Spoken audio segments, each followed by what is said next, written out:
सृष्टि के प्रारंभ से पहले कुछ भी नहीं था। ना कोई देवता, ना कोई काल, ना कोई दिशा, ना कोई तत्व, केवल शून्यता थी। और इस शून्यता में छिपा था एक अनंत रहस्य, एक चेतना शक्ति, शिव। क्या शिव एक देवता है, एक शक्ति या एक शाश्वत सत्य? क्या शिव को केवल मूर्ति के रूप में पूजा जाता है या वो हमारे अस्तित्व का मूल है?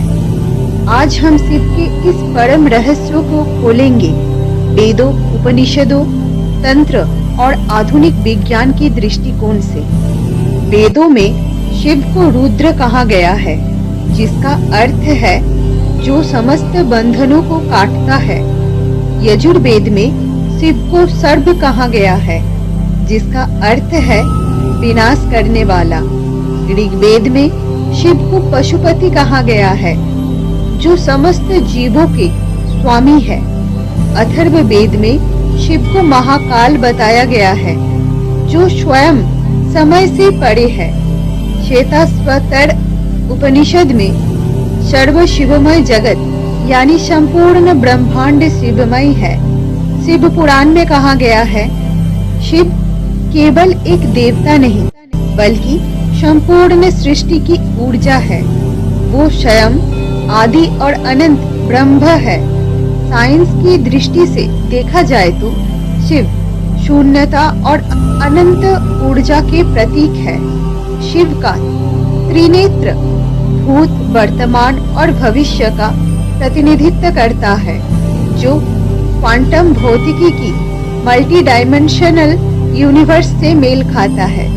नटराज का तांडव नृत्य ब्रह्मांडीय ऊर्जा और क्वांटम यांत्रिक में कणों की गति से मेल खाता है।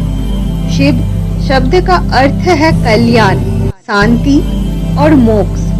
संस्कृत में शि का अर्थ है मंगलकारी और वा का अर्थ है अस्तित्व, यानी शिव वो है जो संपूर्ण ब्रह्मांड में व्याप्त है, जो आदि भी है और अनंत भी।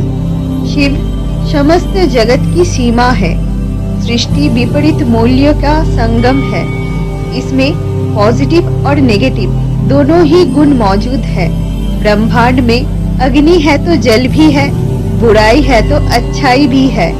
शिव सभी विपरीत मूल्यों में विद्यमान है, इसलिए शिव को रुद्र कहते हैं और साथ ही वो भोलेनाथ भी है।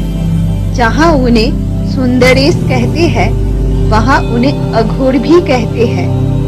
एक प्रार्थना में जहाँ शिव को गौरम यानी उग्र कहा गया है, वही पंक्ति में उनको करुणा अवतार भी कहते हैं। शिव समाधि है। शिव चेतना की जागृत, निद्रा और स्वप्न अवस्था के परे है।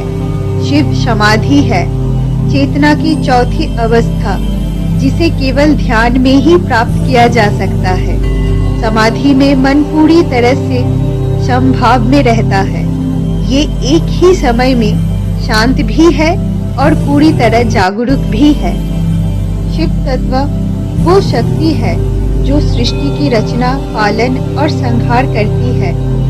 ये अव्यक्त, अद्वैत और निराकार सत्ता है जो हर जीव में विद्यमान है।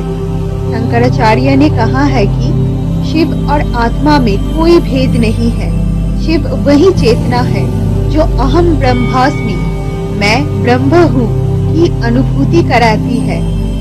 सोहम, मैं वही हूँ का सिद्धांत भी शिव तत्व का सबसे गूढ़ रहस्य है। योग और तंत्र में सहस्रार चक्र को शिव का स्थान माना जाता है। जब ईरा, पिंगला और सुषुम्ना नाड़ी में ऊर्जा संतुलित हो जाती है, तब शिव तत्व की अनुभूति होती है। शिव तत्व कोई बाहरी तत्व नहीं, ये हमारे भीतर स्थित चेतना का स्वरूप है। शिवोहम का अर्थ है मैं ही शिव हूँ। शिव का शरीर 5 तत्वों से बना है। भू यानी पृथ्वी, जो स्थिरता और भौतिक अस्तित्व का प्रतीक है। जल प्रवाह और परिवर्तनशीलता का प्रतीक है। अग्नि ऊर्जा और जागरूकता का प्रतीक है।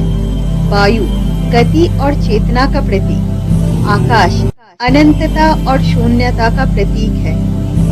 शिव के 5 प्रमुख रूप हैं। सधोजात जो सृष्टि की उत्पत्ति करते हैं।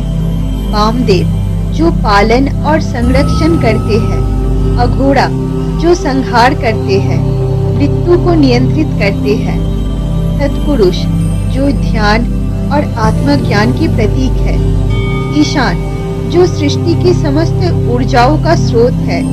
शिव के स्वरूप में भी छुपे हैं गूढ़ रहस्य, जैसे त्रिशूल 3 गुणों का प्रतीक है, सत्व रज और तमोगुण।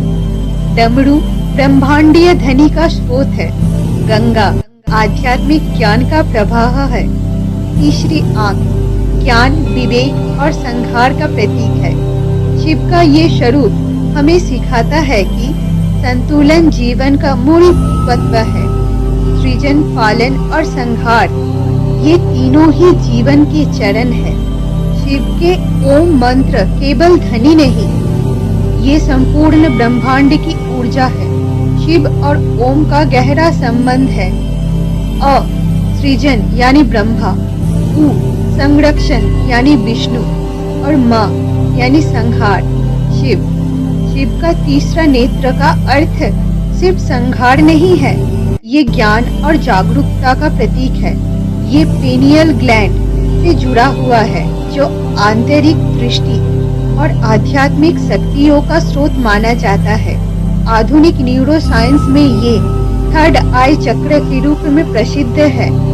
शिव की साधना और ध्यान में शिव कोई कल्पना नहीं, बल्कि सत्य के अंतिम बिंदु है। शिव ही शून्यता है और वही अस्तित्व है। ब्रह्मांडीय वैज्ञानिक सिद्धांत भी शिव तत्व की पुष्टि करते हैं।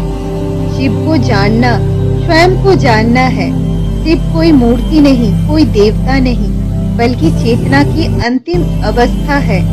जो इस सत्य को समझ लेता है, वही शिवत्व को प्राप्त करता है। तो दोस्तों, अगर आप सबको ये वीडियो अच्छी लगी तो प्लीज चैनल को सब्सक्राइब कर दीजिए और वीडियो को लाइक और शेयर कर दीजिए। राधे राधे।